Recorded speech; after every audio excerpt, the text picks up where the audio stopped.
meant to talk over the music. I was wondering if they were asking me to do a small dance for you there. Bonjour, bonjour, mesdames et messieurs. I'm sorry I speak no French at all, so I will have to speak in English.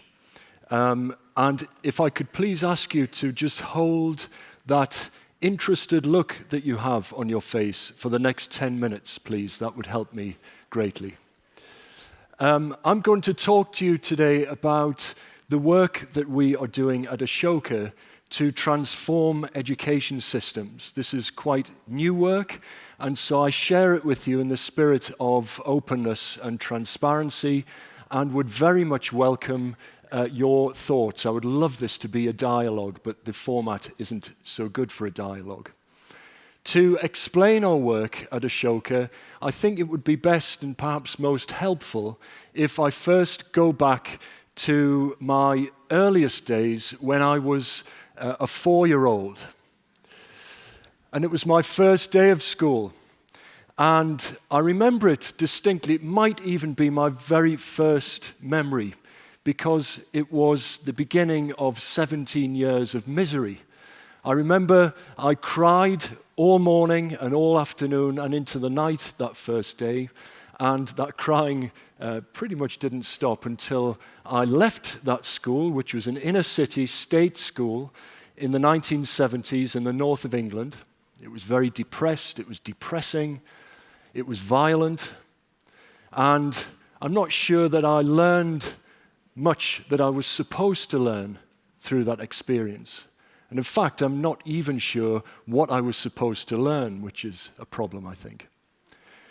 Anyway, I then scraped through that horrible experience and scraped into what was then called a polytechnic. It was then renamed a university in a grand hope that that would somehow miraculously improve things, I think. And by the way, they're now reverting back to polytechnics, I think, in the UK. But that was a pointless experience, pretty much, from a learning perspective. So my earliest experiences of schooling are pretty dire. But then I got lucky. Yay. I found a job, or blagged my way into a job, that required me to travel. And I've had the privilege since that day, and the luck, if you like, to be able to travel the world, visiting schools, talking with teachers and pupils and parents and policymakers and education ministers and employers, etc., to try and really get a sense of what education is all about. So, although there was that slight yay moment, that whole experience in many ways was quite depressing. And I apologize, I think I'm being really depressing here, but I can't help it. It gets better. So it was depressing because everybody seems to be saying the education system is broken. You've got people like Ken Robinson saying the education system is redundant in terms of its design.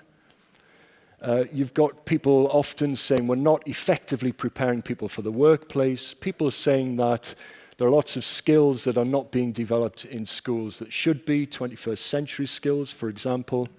You've got teachers saying all we're doing is teaching to the test. Kids everywhere saying, I'm bored, what is the point of this? So lots of negative sentiment around the world about education systems. There are then people who recognize that there is really good stuff happening out there, typically not at a systems level. But there are great teachers and great schools and great programs. And lots of people say, well, it can't be all about the school. What about the effect of parents and peers and maybe advertisers and entertainment industry, etc.? So I found myself going through these experiences around the world, getting increasingly confused. So about 10 years ago, I decided to try to unravel my confusion and to see if I could actually find out or perhaps create a process by which we could systematically think about improving education systems. And that's what we're now actually starting to do at Ashoka, to systematically seek to re-engineer or redesign or reimagine or even perhaps in some cases replace education systems. So in my experience of looking at education systems around the world and at education reform, I'm going to try and summarize, and I'm slightly worried that this might be a little bit reductive because I'm not an expert in system design or systems re-engineering. So please forgive me, I'm putting out here quite bold statements. Please do challenge me on these. But my sense is that there is a lot of stuff happening, really good stuff happening, lots of great efforts to change schools and education systems almost everywhere in the world. But typically, these things are happening in isolation of each other. It's very disconnected. In many instances, it's very top-down. It's imposed from policy level to the frontline operatives who don't, therefore, feel a sense of ownership of these programs and, therefore, don't enact them in a way that perhaps they could. So it's non-inclusive. Teachers and kids and parents are typically not included. When you take a more macro view of education systems reform, I think I can see at least two big trends, one of which is this idea, this grand idea, that technology might solve all the problems. And if we throw technology at the problem, then everything will come right. And it may well be true, but I'm slightly skeptical of that. And the other one is that what if we just apply market forces to education systems? Surely if we introduce choice and competition, then everything will be all right. And again, maybe there's some truth in that, but I'm not convinced that is the answer to everything. What is quite worrying in these efforts, I think, is the narrowness of the focus. There's a great emphasis. When you ask people who talk about and are leading systems reform work, when you ask them, why are they doing this? You know, how will they measure their progress? It's very often in terms of literacy, numeracy, maybe science, technology. But it is very, very much about equipping young people with pieces of paper or digital form paper, which are qualifications. And when you say, well, why is that important? It's very common for people to say, well, we need to get people into the workplace, where the workplace is implicitly the kind of ultimate objective, this idea of productivity and efficiency and perhaps even capitalism. There seems to be this very kind of narrow focus of what we're ultimately trying to achieve. And in fact, not only narrow, I think in many cases it's completely outdated. I think a lot of the work that's happening is still very much focused on this romanticized idea of this job that this kid might get if they get the right qualifications. You know, this job at McKinsey if they're one of the best, and maybe it's a kind of car mechanic or something like that if they're not one of the best. So there's a very kind of narrow, disjointed, and what I find very kind of often frustrating and depressing set of activities happening. What I believe and what we believe clearly at Ashoka is that we cannot afford to be aligning our work in education to a model of the world that is past and is not going to return. We believe firmly that we absolutely must face up to the realities of life today. A world that is increasingly volatile, increasingly complex, uncertain, ambiguous, and a world that is increasingly hyper-connected. This is the world that we live in currently, that our kids live in, not a world that they are growing into, but it's a world that they live in now. And so we believe that we should be aiming to develop those deepest human qualities that allow a young person to thrive in this world. And from there, we need to design our schools or redesign our education systems so that we absolutely ensure that every one of us, Every one of our kids acquires these competences or qualities, if you like, is equipped to thrive in this modern world. But we also think it's not enough to look at what we think is inevitable in the world. We need to look forward to a world that we want to create. Now, I'm not advocating a utopian vision of the world here necessarily. But I think we should be thinking about what could the world be like? How could the world be better? And the reason we should do this and wait to be depressed further, we live categorically in a world that for many is defined by hunger, by poverty, inequity, isolation, loneliness, depression, anxiety, hatred, violence, corruption, pollution, depletion, extinction, etc., etc. I told you it was going to be depressing. These are facts. And they're the sort of facts that don't seem to crop up very much in educational experience. And certainly these are facts that aren't in the eyes of those who are driving educational reform, and we believe this is really essential. And we believe in looking at this world that we could create, it's super important to look at the economic aspect of that. But that in itself is not enough.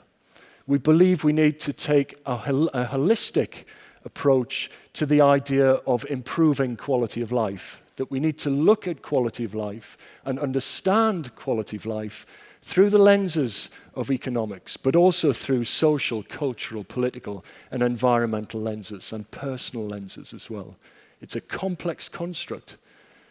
But we also know that we need to look at quality of life not just from the individual, so not just equipping that young person to create their own quality of life or to make their own quality of life better, but to help every young person recognize that they live in a world and that my quality of life is your quality of life is our quality of life. And therefore we need to equip young people not only to thrive in the modern world, but we need to equip people to make the world a better place for all. Now, if you look at the research, I've spent 10 years researching what does that mean in terms of the human being, and it's very clear. If you look at all the religious texts and all of the self-help texts and all the work on employability and citizenship and environmental stewardship, etc., they all point at pretty much the same human qualities: skills, characteristics, competencies, dispositions, character, values, whatever you want to call these things. These are things that we all have in us as potentials that can be developed through school experiences and are essential to our quality of life, our collective quality of life. Now, this is not a definitive list, and I'm slightly nervous about putting a list up here because it is by no means definitive. But to illustrate the point, we know that empathy is fundamentally important in the world. It helps us understand one another, to live together in peace, to act constructively for one another.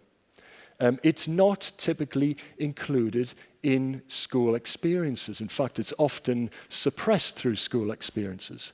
We know that critical thinking or thoughtfulness is essential for designing solutions to problems, that creativity is essential, that we need people to actually take action, to have to exert effort and be resilient and to persevere and be determined, get things done. We need people to lead the way and to collaborate with one another. And there's a set of these human qualities that are absolutely essential to our collective quality of life, but the outrage is that they're not included in school experiences for young people. It's very unusual that people anywhere in the world have carefully choreographed experiences that help them develop these essential human qualities.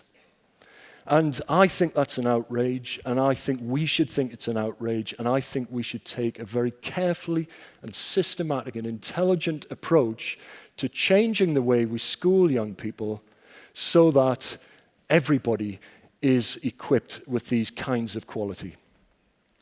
Why school, you might ask? Well, School is the only place where we systematically set out to shape the minds of young people. We might not like it, but beyond the advertising and entertainment industries, who are arguably better at doing it than schools, it is the place where we systematically try to do that. So let's not discount school. We believe that we need to re-engineer school from within. And we've started to do this because we also think it's essential that we look at how do we change systems. We need to recognize that schools are complex ecosystems that exist in further complex ecosystems in which actors include universities, employers, parents, media organizations, religious organizations, etc., all vying for attention on the young person, all influencing the young mind. We need to look at them systematically. So what we are doing is we are now selecting very carefully actors from across the ecosystem, schools who are doing this. There are schools who are doing this. We're selecting them around the world. We have 180 now in 26 countries. We have 5 here in France, the vast majority of which are from the private sector. And interestingly, after Turkey, France is the hardest place we're finding to find these schools. We're doing it though, we're finding schools, we're finding other people across the ecosystem, we're bringing these people together, and we are now starting to organize ourselves to address this system in very strategic and carefully focused ways. We're looking to increase demand amongst young people and teachers. We're looking to increase demand through changing university admissions policies. We're looking to increase demand by getting employers to explicitly select people on the basis of these kinds of human quality. We know we need new assessments, not just academic assessments. We know we need to make time so that teachers can do it, and we need to train and support teachers to do it and to spread good practice. So that's a bit depressing, but there's some hope there, and we're seeing progress, and thank you very much for your time.